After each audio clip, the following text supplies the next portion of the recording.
sommes vraiment très bien ici en direct du New Cap Center dans le 15e arrondissement sur ce salon presse et médias au futur.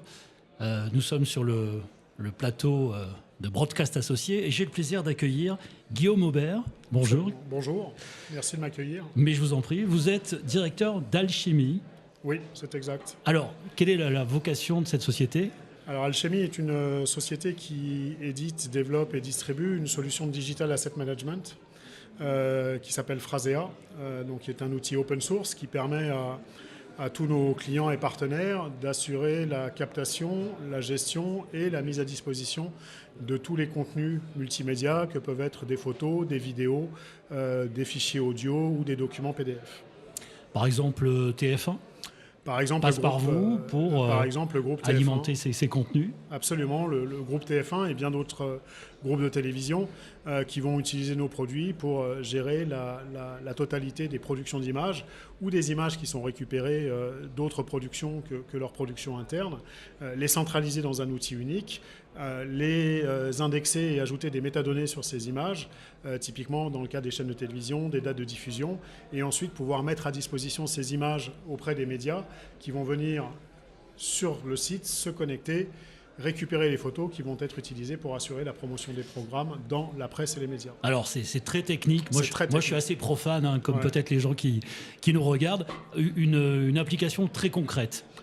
Une application très concrète. Typiquement aujourd'hui, nous nous occupons de la gestion de l'intégralité des images qui sont utilisées par le groupe Monoprix dans le cadre de toutes les publications qui peuvent être faites.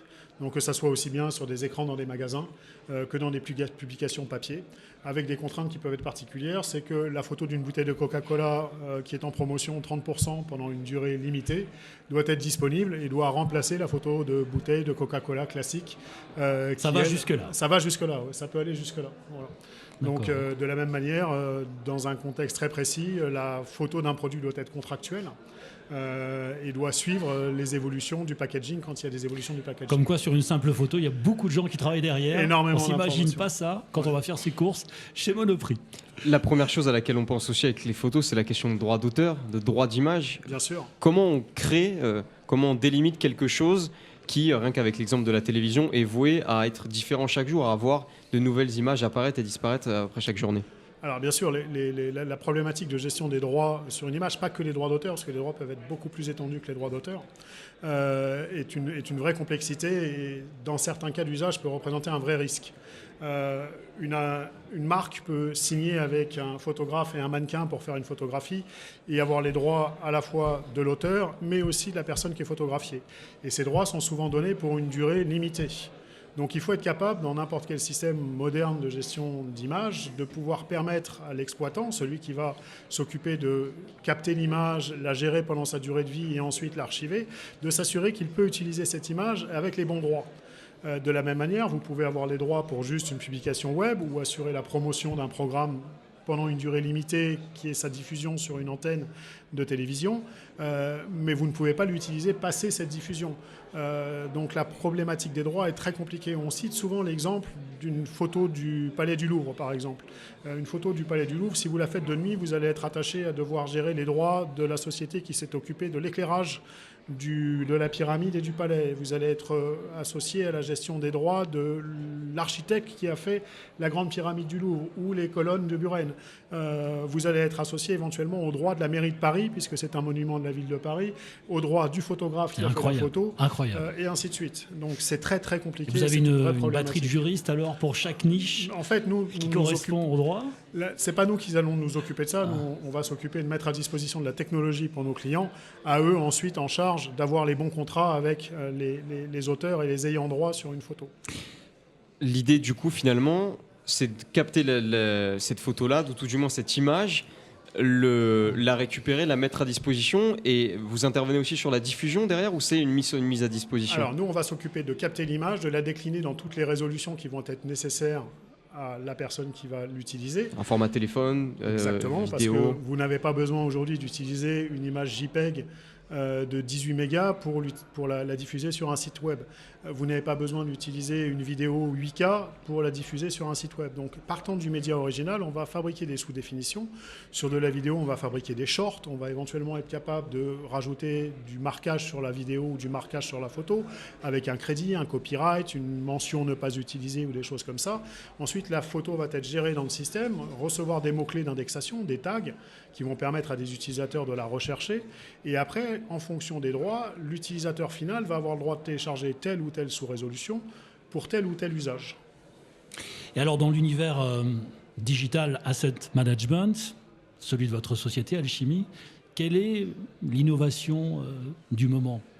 Alors, les grandes innovations, les innovations. La première chose, c'est que nous, on a fait le pari, il y a maintenant 2 ans, de tout réécrire. L'intégralité de notre solution. On est reparti d'une feuille blanche, on faisait vivre un produit depuis un certain temps, plus de 20 ans de développement sur un même socle technologique, et on a pris la décision il y a 2 ans de faire race de tout, de garder la philosophie de ce qui a fait le succès de nos applications depuis des dizaines d'années, mais de réécrire entièrement la solution. On a pris ce choix parce que forcément, avec le temps, dans un logiciel, vous intégrez ou vous créez ce qu'on appelle du code legacy. C'est-à-dire des vieux bouts de code qui traînent, qui sont plus ou mal utilisés et qui sont des contraintes à l'évolution. Il faut concevoir qu'une application, c'est comme un building. Vous avez des fondations, ces fondations, elles sont faites pour supporter un certain nombre d'étages de construction. Et puis vous avez des commerciaux qui disent « ouais, mais là, on est super bien, il faut nous rajouter des étages ». Les développeurs disent « ok, on va rajouter 1, 2, 3 étages ». Et puis après, il y a les commerciaux qui disent « ouais, mais attendez, là, on peut encore monter plus haut. On peut faire plus de fonctionnel dans l'application ». Et il y a un moment où les développeurs, les architectes vont dire « ah, ça devient fragile.